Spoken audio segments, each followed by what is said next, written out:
ಆತ್ಮೀಯ ವಿದ್ಯಾರ್ಥಿಗಳೇ, ಇವತ್ತಿನ ಈ ವಿಡಿಯೋದಲ್ಲಿ ನಾವು 8ನೇ ತರಗತಿಯ ದ್ವಿತೀಯ ಭಾಷೆ ಕನ್ನಡ ಸೆಕೆಂಡ್ ಲ್ಯಾಂಗ್ವೇಜ್ ಕನ್ನಡದ 2ನೆಯ ಪದ್ಯಪಾಠ ಹಾರಿದ ಹಕ್ಕಿಗಳು ಅನ್ನುವಂಥ ಪದ್ಯಪಾಠದ ಅಭ್ಯಾಸದ ಪ್ರಶ್ನೋತ್ತರಗಳು ಮತ್ತು ಭಾಷಾಭ್ಯಾಸವನ್ನು ನೋಡ್ತಾ ಹೋಗೋಣ.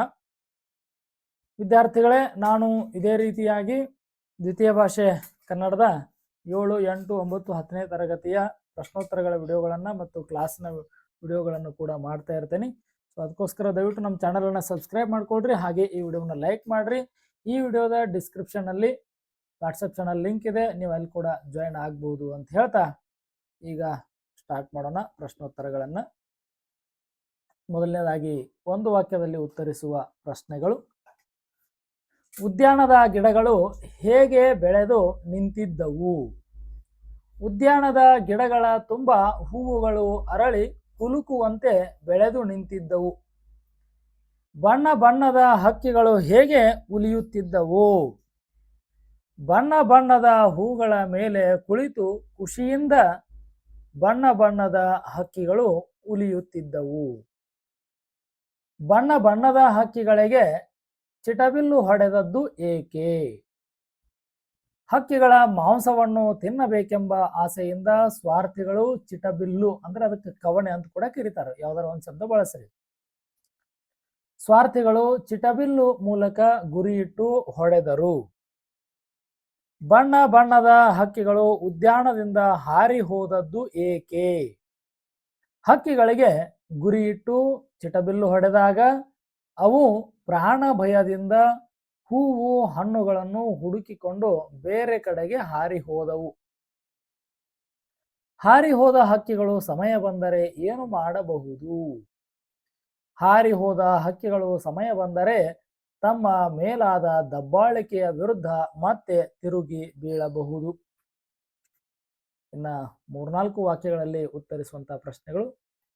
ಈ ಪಾಠ ಬಹಳ ಸಣ್ಣದಿದೆ ಮತ್ತು ಪ್ರಶ್ನೆಗಳು ಕೂಡ ಕಡಿಮೆ ಇದಾವೆ. ನೋಡ್ರಿ, ಮೊದಲನೇದ್ದು, ಕವಿ RV ಭಂಡಾರಿಯವರು ಹಾರಿದ ಹಕ್ಕಿಗಳು ಕವಿತೆಯ ಮೂಲಕ ಯಾವ ಸಂದೇಶ ನೀಡಿದ್ದಾರೆ?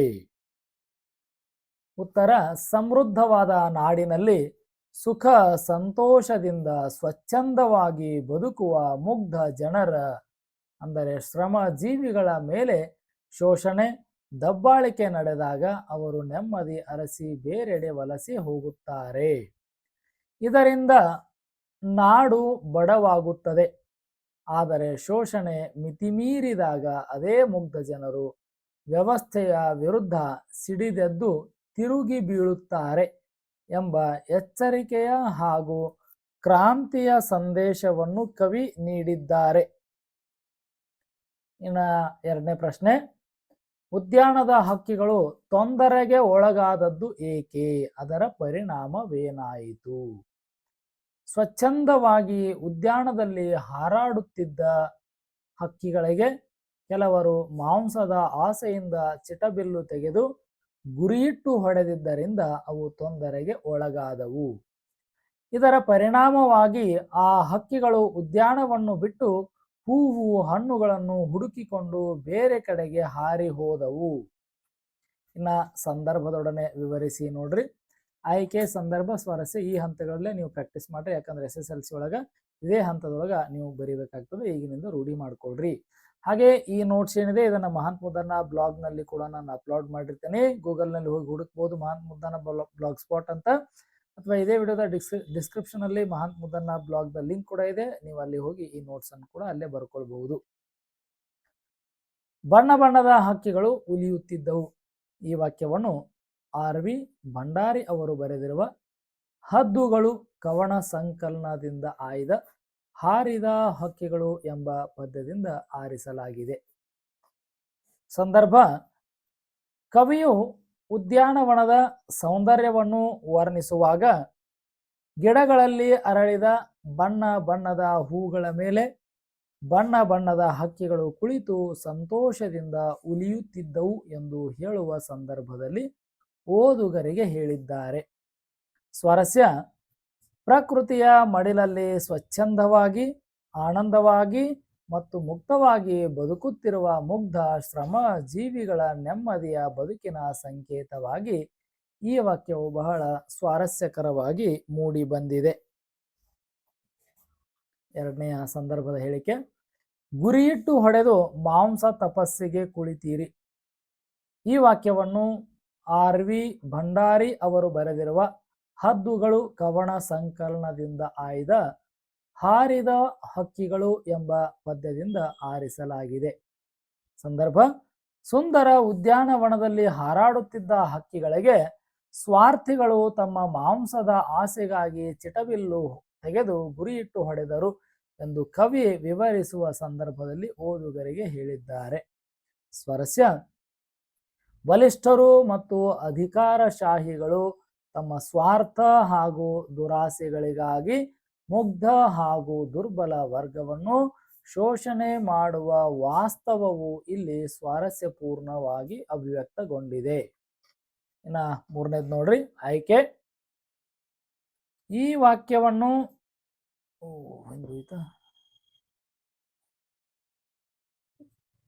ವಾಕ್ಯವನ್ನು RV ಭಂಡಾರಿ ಅವರು ಬರೆದಿರುವ ಹದ್ದುಗಳು ಕವನ ಸಂಕಲನದಿಂದ ಆಯ್ದ ಹಾರಿದ ಹಕ್ಕಿಗಳು ಎಂಬ ಪದ್ಯದಿಂದ ಆರಿಸಲಾಗಿದೆ.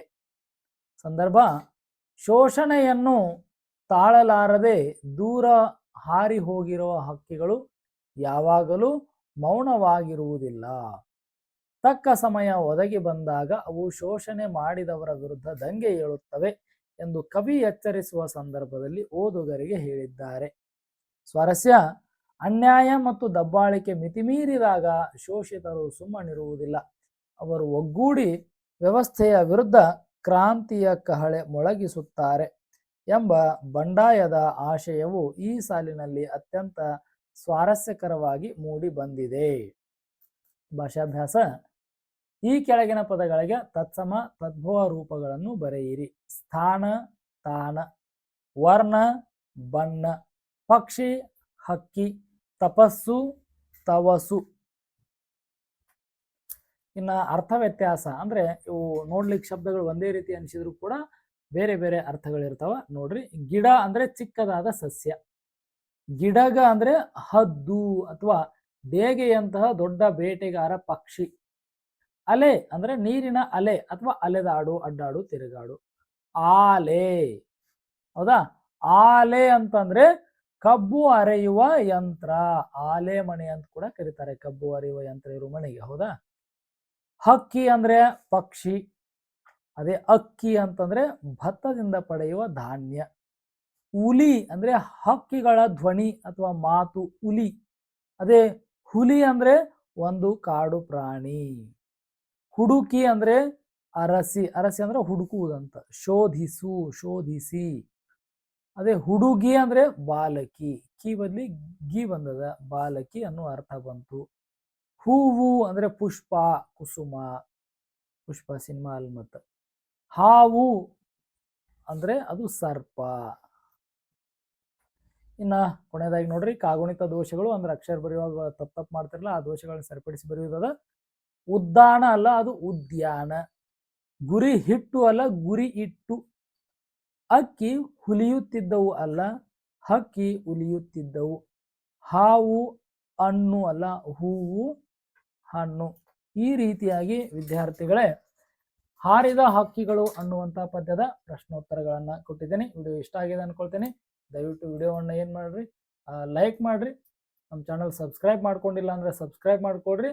ಹಾಗೆ ನಿಮ್ಮ ಸ್ನೇಹಿತರಿಗೂ ಕೂಡ ಶೇರ್ ಮಾಡ್ರಿ ಅಂತ ಹೇಳ್ತಾ ಇವತ್ತಿಗೆ ಇಲ್ಲಿಗೆ ಈ ವಿಡಿಯೋವನ್ನು ಮುಗಿಸೋಣ. ನಮಗೆಲ್ಲರಿಗೂ ಧನ್ಯವಾದಗಳು.